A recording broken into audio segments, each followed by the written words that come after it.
भतीजे अखिलेश यादव ने ऐसा क्या कह दिया कि बरस पड़े चाचा शिवपाल यादव और उनको ही करारा जवाब दे दिया।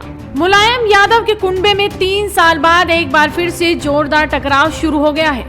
बीजेपी से कथित नजदीकी पर पार्टी अध्यक्ष अखिलेश यादव ने अपने चाचा शिवपाल यादव पर तंज कसा तो प्रसपा प्रमुख भी भतीजे पर जमकर बरस पड़े और तीखे अंदाज में ही जवाब दिया। बताते चले कि शिवपाल यादव की भतीजे अखिलेश यादव से नाराजगी को लेकर राजनीतिक गलियारों में लगातार चर्चाएं चल रही हैं। अब सपा प्रमुख अखिलेश यादव ने इस नाराजगी पर अपनी चुप्पी तोड़ी है। उनकी तरफ से कहा गया है कि वो चाचा से नाराज नहीं है। हालांकि उन्होंने बीजेपी पर कहा कि भाजपा को चाचा को लेना है तो ले ले, किसने मना किया है। जी, जो चुनाव से पहले चाचा आपको आशीर्वाद देने आए और फिर अब आजम खान साहब को मिलने गए, उसके बाद जो स्टेटमेंट आए उसको लेकर क्या कहते हैं? अगर बीजेपी लेना चाहती है हमारे चाचा को तो अच्छी बात है, ले लें जल्दी। अरे चाचा को अगर बीजेपी लेना चाहती है तो देर क्यों कर रहे हैं?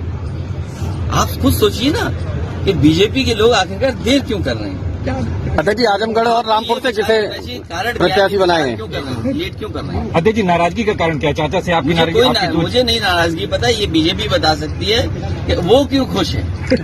स्वास्थ्य मंत्री सुविधाओं को लेकर दरअसल अखिलेश यादव ने कल ये बयान दिया था और उनके इसी बयान पर शिवपाल यादव ने भी तंज कसा और तंज कसते हुए कहा कि चाचा की नाराजगी पर बीजेपी बस अखिलेश यादव के इसी बयान पर चाचा शिवपाल यादव बरस पड़े। मैनपुरी में एक कार्यक्रम था, उनसे इस कार्यक्रम में अखिलेश यादव के बयान के बारे में पूछा गया तो वो अपने भतीजे पर बरस पड़े। शिवपाल ने अखिलेश यादव पर पलटवार करते हुए कहा कि ये गैर जिम्मेदार और नादानी भरा बयान है। अगर वो मुझे बीजेपी में भेजना चाहते हैं तो पार्टी से निकाल क्यों नहीं देते? इस तरह का बयान देने का क्या मतलब है? अखिलेश यादव ने मैनपुरी में ये कहा है कि बीजेपी में क्यों नहीं चले जाते चाचा शिवपाल, इतनी भीड़ क्यों है, जल्दी बीजेपी क्यों नहीं लेती? इस तरह के स्टेटमेंट बराबर आ रहे हैं।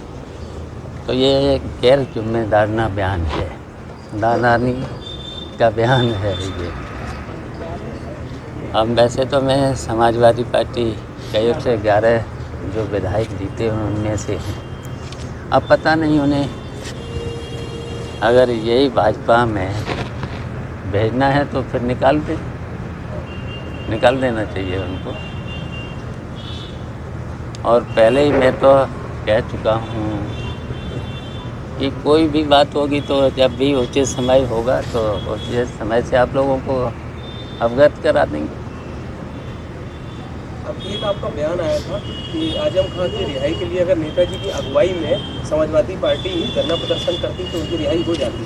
क्या लग रहा था कि क्या वाकई इसमें कहीं कमी रही अगर इस चीज़ की सूचना नेताजी तक नहीं पहुँची या इनका प्रयास नहीं था?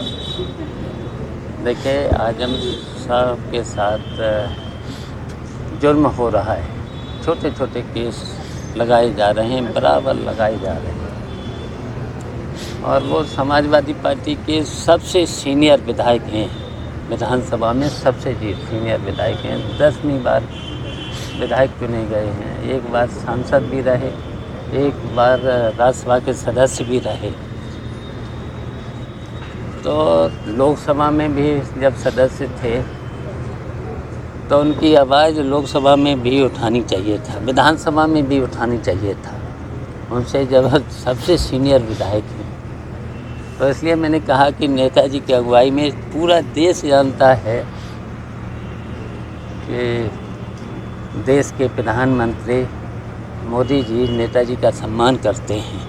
यानी कि चाचा भतीजे में वार पलटवार लगातार चल रहा है। दरअसल शिवपाल यादव को उम्मीद थी कि चुनाव जीतने के बाद सपा में उन्हें भरपूर इज्जत मिलेगी। हालांकि अखिलेश यादव ने उन्हें जीत के बाद भी ज्यादा भाव नहीं दिया और उनके अपने हाल पर छोड़ दिया। इसके चलते असेंबली चुनाव में मिली करारी हार के बाद से ही वो अखिलेश यादव और सपा से खफा चल रहे हैं। इसी बीच ऐसी भी अटकलें चल रही हैं कि शिवपाल बीजेपी में शामिल हो सकते हैं, जिसके बाद अखिलेश यादव ने उन पर तंज कसते हुए बयान जारी किया है और चाचा ने भी अपने भतीजे को उसी अंदाज में तीखा जवाब जरूर दे दिया। फिलहाल देखना होगा कि चाचा भतीजे के बीच ये कोल्ड वार आखिर कब खत्म होता है। तो आप भी इस वीडियो को शेयर कीजिए और जुड़े रहिए हेडलाइंस न्यूज नेटवर्क के साथ।